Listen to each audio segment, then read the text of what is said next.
Une jeune femme a été blessée et manipulée par sa première expérience dans une agence de mannequin. Ces souvenirs l'encouragent à percer dans ce monde injuste. Marie-Pierre ne se baisse pas la tête et continue d'affronter les défis qui lui feront face.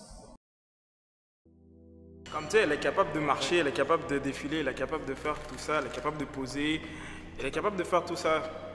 Tu comprends, la fille qui va être grande et tout, qu'on veut qu'elle défile, oui, elle est capable de défiler, ben elle aussi, mais elle n'est pas grande, elle est capable de défiler. C'est-à-dire que déjà là, ça se base sur un point. Elle est capable de faire tout ce que l'autre fille est capable de faire, c'est juste qu'elle n'est pas capable de grandir aussi grande que la fille. On va pas dire ça comme ça, c'est ça. Ok, on va dire ça comme ça, mais c'est pas une raison pour autant qu'on peut pas l'apprendre.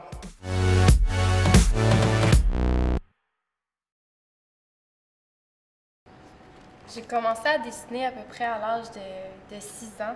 Plusieurs personnes ont fait ça, surtout les filles avaient souvent un cahier avec des mannequins, puis ils dessinaient des vêtements, mais moi c'est vraiment devenu plus que des dessins, c'est vraiment rendu mon univers.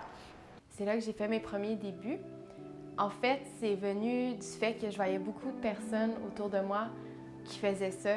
C'est là que ça m'a vraiment inspirée, que j'avais envie d'être à leur place. J'ai voulu tenter moi aussi l'expérience, puisque souvent à un très jeune âge, on voit les belles mannequins, peu importe. Donc c'est une place, je pense, qu'on aimerait toutes leur ressembler, puis on aimerait toutes être à leur place.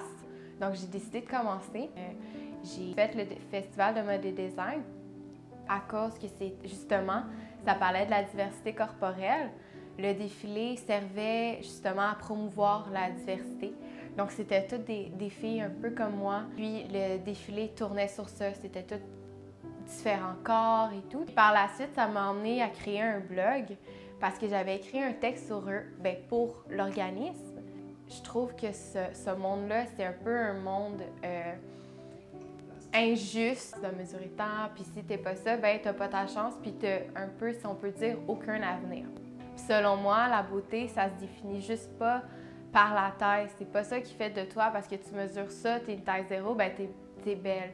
Puis c'est ça que la société nous a inculqué.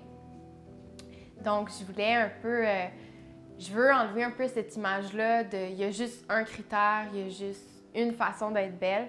Ils vont chercher leur mannequin qui portent du médium pour porter leurs vêtements. Tandis que moi, je cherche mes mannequins puis je travaille avec elles. Que ce soit du X small ou du X large. Même, je pense, j'ai des mannequins qui portent du 2X large. Je travaille avec leur corps parce que je veux que mes mannequins, mon défilé de mode soit diversifié. Puis je veux que chacune d'entre elles soit confortable dans ce vêtement-là. Fait que j'y vais avec le sur-mesure.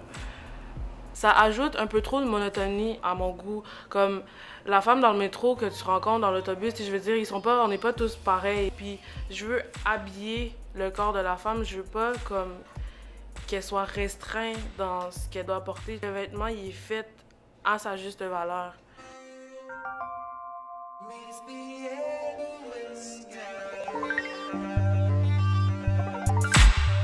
On dit que l'industrie a changé, qu'il y a plus une ouverture face à la diversité, puis au contraire, je trouve que c'est faux. Exemple, pour des défilés, c'est sûr, j'ai absolument aucune chance. Je veux dire, j'ai pas la grandeur, mais c'est sûr que pour le visage, pour des beauty shots, c'est sûr, j'ai un peu plus de chance. Mais qu'est-ce qui arrive, c'est que pour une agence, c'est pas rentable de me prendre. Je peux pas avoir tous les contrats.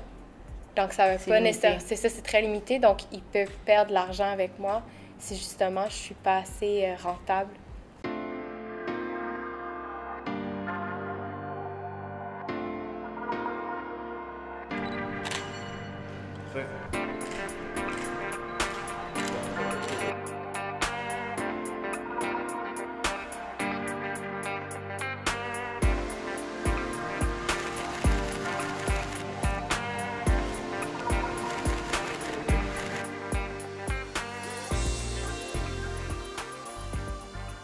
On sait que dans notre monde, déjà là, la perfection, ça n'existe pas.